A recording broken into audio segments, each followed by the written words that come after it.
এবার পুলিশের জালে মদন মিত্র ঘনিষ্ঠ তৃণমূল কংগ্রেসের নেতা, এমনটাই জানতে পারা যাচ্ছে। কামারহাটির তৃণমূল কংগ্রেসের বিধায়ক মদন মিত্র, তার ঘনিষ্ঠ একজন তৃণমূল নেতা পুলিশের জালে। ঠিক কী অভিযোগের প্রেক্ষিতে গ্রেপ্তার করা হয়েছে আনিসুর রহমান ওরফে গুড্ডুকে, বিশদে জানবো। আমাদের সঙ্গে রয়েছেন আমাদের প্রতিনিধি জয়ন্ত মজুমদার। জয়ন্ত, কি জানতে পারা যাচ্ছে? অঙ্কুরদা, তোমাকে জানিয়ে রাখবো, যেমনটা জানতে পারা যাচ্ছে যে এই যে আনিসুর রহমান ওরফে গুড্ডু, ইনি হচ্ছেন তৃণমূল কংগ্রেসের নেতা এবং মদন মিত্রের অত্যন্ত ঘনিষ্ঠ ব্যক্তি। এবং সেই জায়গা থেকে দাঁড়িয়ে কামারহাটিতে কিন্তু এলাকার সন্ত্রাসের একদম ছায়া ছবি বলতে গেলে এই গুড্ডু ভাই নামে যিনি কিন্তু কামারহাটিতে পরিচিত আনিসুর রহমান। এই আনিসুর রহমান কিন্তু এলাকায় তোলাবাজির ঘটনা ঘটিয়েছিল।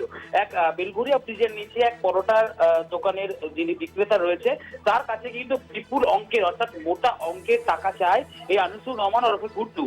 তিনি প্রথমে টাকা দিয়ে দিয়েছিলেন, যদি তিনি টাকা না দেন তাকে বলা হয়েছিল তার পরিবার সহ তাকে কিন্তু উড়িয়ে দেওয়া হবে, এই ধরনের প্রাণনাশে তাকে হুমকি দেওয়া হয়েছিল।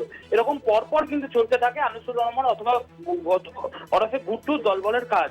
অবশেষে সেই পরোটা বিক্রেতা কিন্তু বেলঘরিয়া থানায় এই আনিসুর রহমান এলাইস গুড্ডু তার নামে কিন্তু একটি লিখিত আকারে অভিযোগ দায়ের করে। সেই অভিযোগের ভিত্তিতে বেলঘরিয়া থানার পুলিশ এবং ব্যারাকপুর পুলিশ কমিশনারেটের যারা আধিকারিকরা রয়েছে উচ্চপদস্থ, তারা তদন্ত শুরু করে।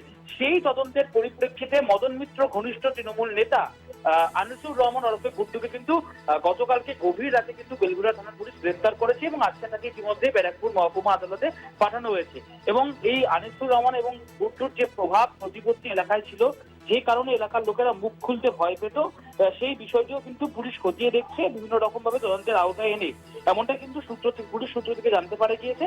আরেকটা বিষয় এখানে গুরুত্বপূর্ণ, এই আনিসুর রহমান ওরফে গুড্ডুর বিরুদ্ধে বিএনএস অনুযায়ী 308/2 এবং 351(2) অনুযায়ী কিন্তু মামলা রুজু করা হয়েছে। অঙ্কুরদা, ধন্যবাদ। আমাদের সঙ্গে ছিলেন আমাদের প্রতিনিধি জয়ন্ত মজুমদার।